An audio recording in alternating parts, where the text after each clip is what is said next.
RBA will lift the cash rate over 3% by February 2023. Let's have a look. Hello everyone, Florian.Heise here, and welcome to another episode of HeiseSays. Grab your stein of coffee. Let's have a look at this latest piece from Westpac IQ, written by Bill Evans, predicting that the RBA will lift the cash rate to 3.35% by February 2023. And for those of you playing at home, we all know that the cash rate now is at 1.35%.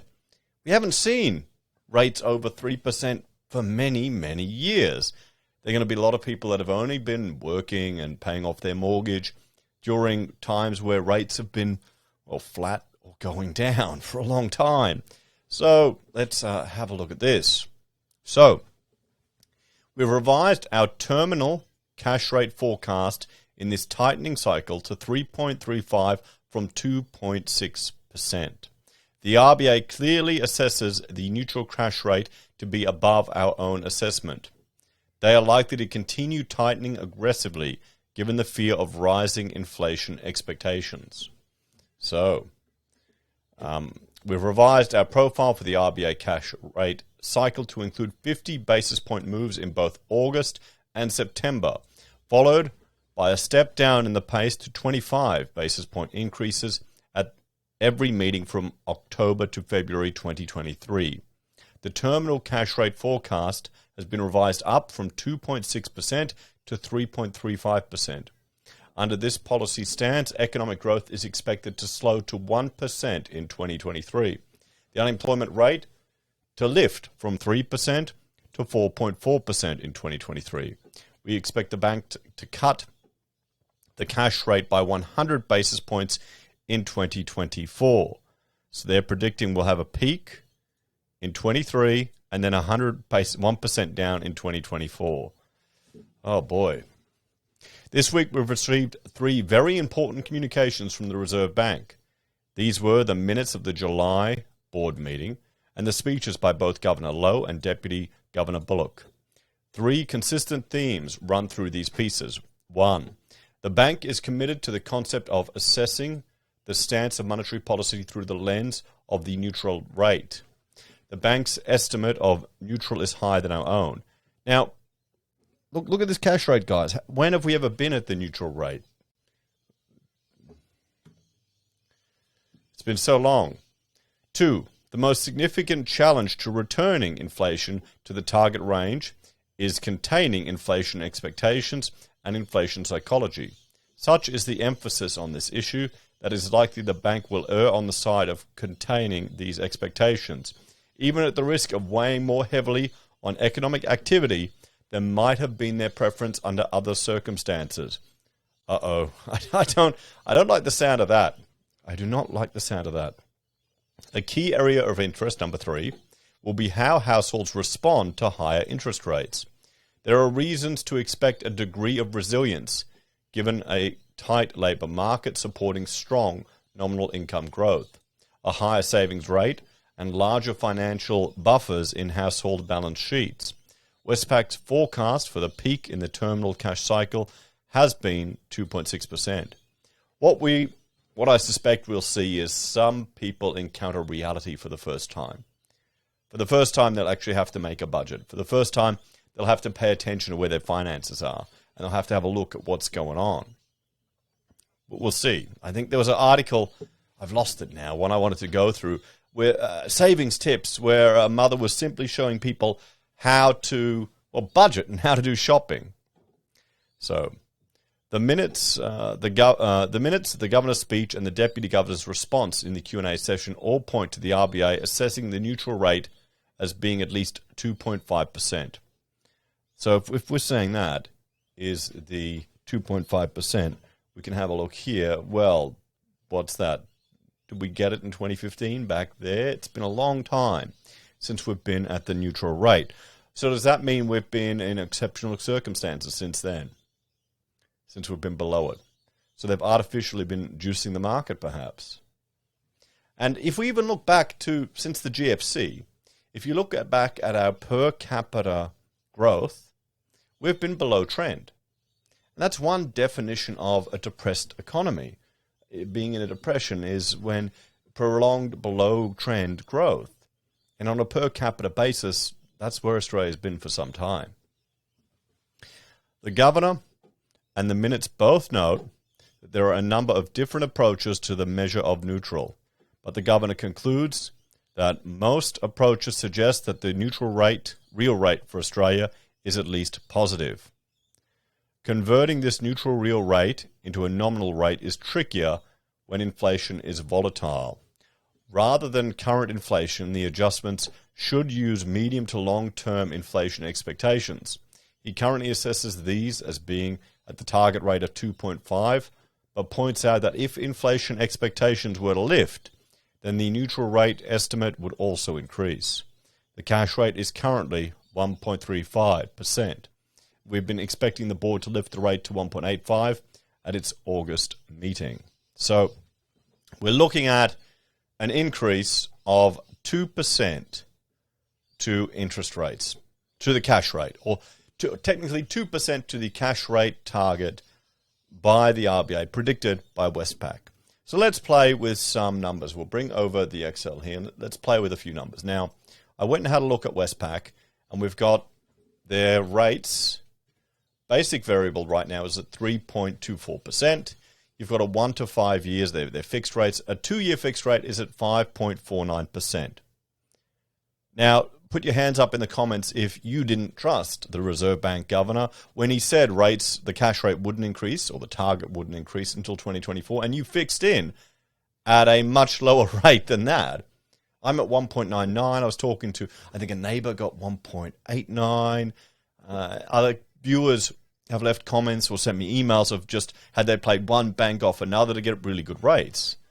I honestly never thought we'd see, or I don't think we'll see 1% at the front of mortgage rates for some time, unless they stuff everything up again, and that could happen.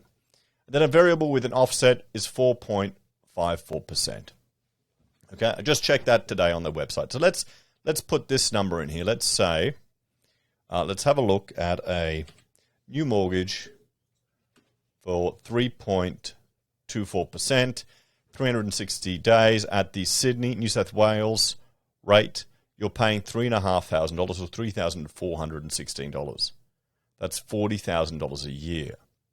Now, what we'll do is if we I'll just add 2% to that, which is just the simple increase to the cash rate. We'll just do it nice and simple. You're looking at a 26% increase from today of variable to variable, up 5.24% in Feb 2023, if they just pretty much whack the cash rate increase onto their variable rates, which, one could argue is sensible to think about.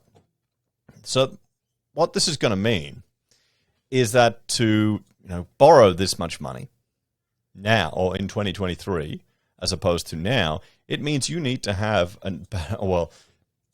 you're going to have a 26% increase in your cost to service that loan. It's going to cost you another $900 to service the loan. So if in February you pretty much have to find another $900, it will be a bit less because you made repayments, but really, say 25% increase in your repayments. Now, what's that going to do to the housing market? This may not force people out of their properties because, we're meant to have a 2 to 3% buffer, or that's what the banks model. And judging by some of the comments and articles that are coming around, there's a lot of people that, frankly, I don't think Australians have a very high level of financial literacy. And honestly, I think a lot of that is to do because people have had it so good for so long. And if we look at the cash rate, guys, it's just been good times. It's, money's been cheaper, getting cheaper.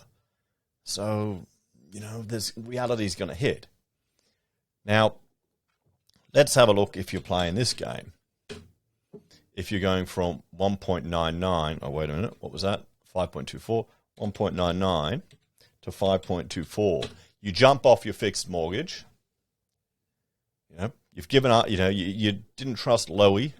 You fixed your mortgage and you jump off onto a higher variable rate, and we'll estimate it's that, 5 1/4. And that means you're looking at probably a 50% increase in your repayments. So you've got to prepare and plan for this, everyone. We can play with some figures. Let's have a look at the Australian average, which is down here. And let me just... There we go. We can see the Australian average again. It's the same thing. $1,000 when you're going from there to there. 50% increase in your mortgage. We'll have a look at what's happening in Victoria.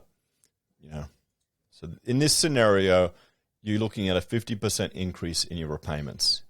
Now, I would hope no one who is locked in at this insanely low rate is in trouble.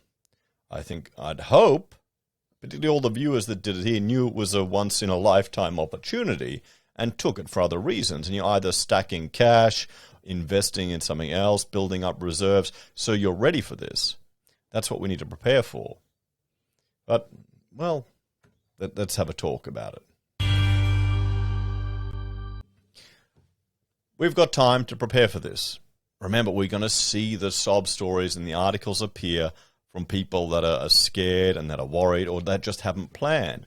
Remember when we had the mortgage holidays, when the banks were giving people a year off, and we saw articles of professionals, a couple each on 6 figures, that were thankful for the mortgage holidays or they couldn't afford their mortgage.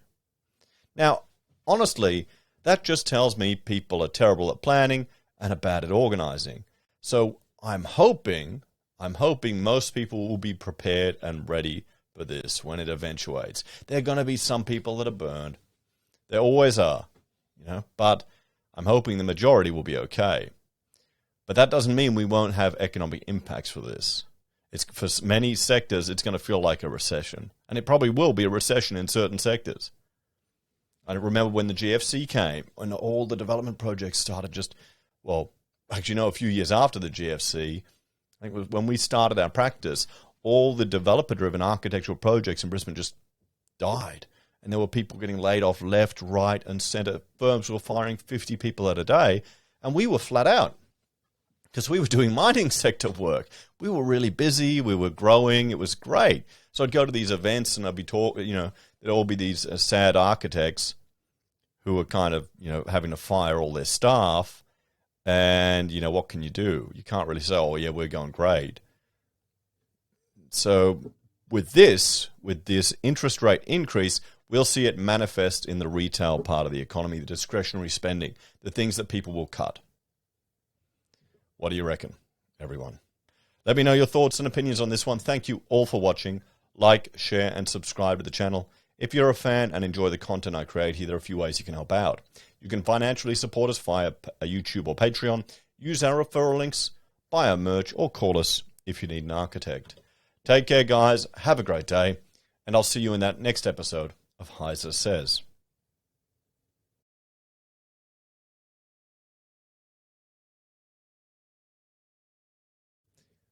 Let us know in the comments what the lowest fixed rate you managed to get. You can brag.